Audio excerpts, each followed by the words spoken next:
Welcome to today's Explainer. I want you to just look around you for a second. Almost everything you see, your clothes, your electronics, the food sitting in your pantry, it all came to you across the ocean. International shipping is the invisible backbone of our global trade, but right now, it is on the brink of an unprecedented, high-stakes transformation. Today, we're going to explore how the maritime industry is desperately racing to go green, get digital, and, perhaps most importantly, how it's trying to manage the human beings at the very center of it all. Here is our roadmap for today. First, we'll check the maritime ticking clock. Then we'll break down Pillar 1, going green, Pillar 2, the digital brain, and Pillar 3, the human element. Next, we'll dive into the ultimate solution, which are GDSCs. And finally, navigating the future. Section 1. The maritime ticking clock. Deadlines, regulations, and valuations.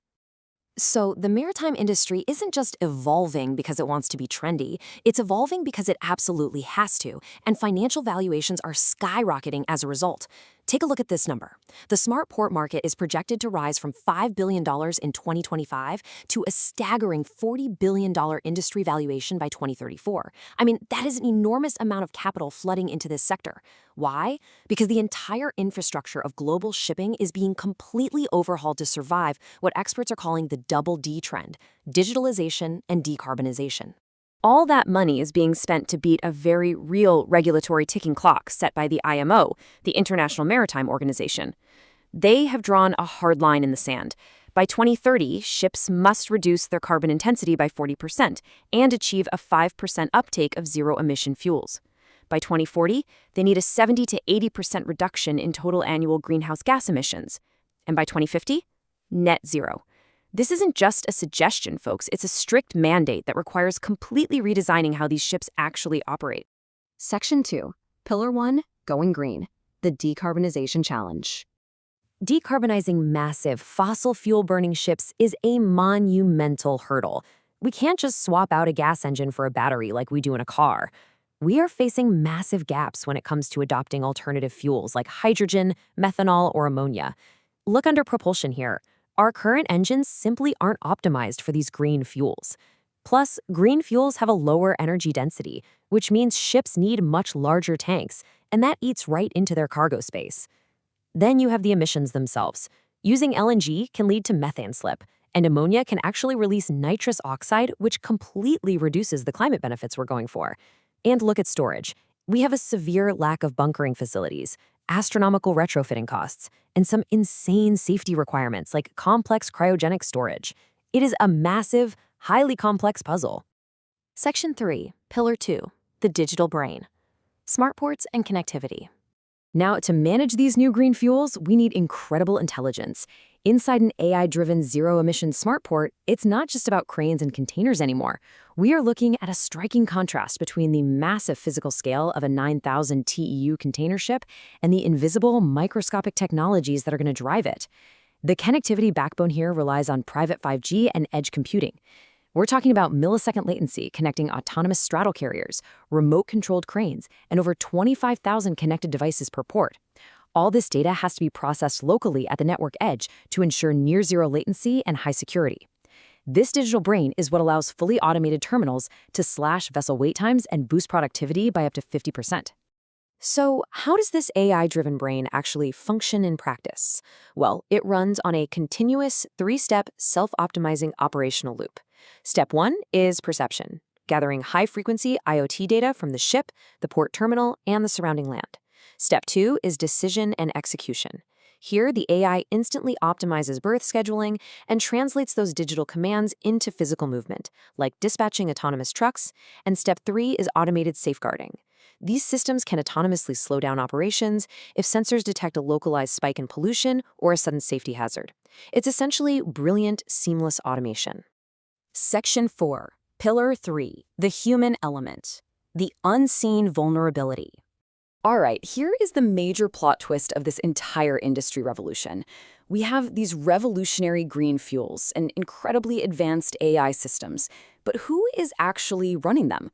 Look at the staggering contrast. On one side, we have billions upon billions of dollars being poured into AI, automation, and alternative green fuels. But on the other side, over 80% of current seafarers report having little to zero digital training. We are transforming these ships into highly complex, floating data centers powered by toxic or cryogenic fuels, and we're asking a desperately undertrained workforce to somehow manage them. The crux of this crisis really comes down to this number right here, 89,500. That is the projected global shortage of certified maritime officers by the end of 2026. This isn't just a minor staffing issue, it is a profound demographic crisis. The maritime sector simply lacks the certified leadership necessary to safely adopt these bottleneck technologies. And the academic research backs this up completely, as noted directly in our source material. Despite promising advancements in digitalization and decarbonization in maritime operations, there is a lack of proper attention to the human element and relevant workforce development. We get so focused on the machines that we literally forget the people who have to operate them safely. And when you mix complex digital systems with an untrained workforce, you open the door to something truly terrifying. You get massive cybersecurity vulnerabilities. Hackers know all about this skills gap. Cyber threats in the maritime sector are actively shifting away from just stealing data, and they are now targeting operational technology, or OT. That means hackers are targeting physical systems, disabling massive port cranes or remote controlling fuel valves. In fact, a stunning 83.8% of high-impact threats now originate from Lockbit ransomware. Having an unprepared human capital isn't just a business inefficiency, it is a direct invitation to massive physical and environmental risk. Section 5. The Ultimate Solution, GDSCs. The convergence of green, digital, and human. So how do we fix this and align all three of these pillars? The industry's ultimate answer is the creation of GDSCs, or Green Digital Shipping Corridors. You can think of these as dedicated, scalable testbeds for the future of maritime trade.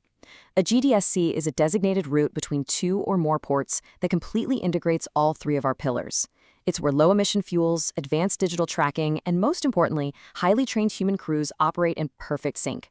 They serve as real-world laboratories to prove that this convergence actually works before trying to scale it up globally. And this isn't just theory, it's already happening out on the water.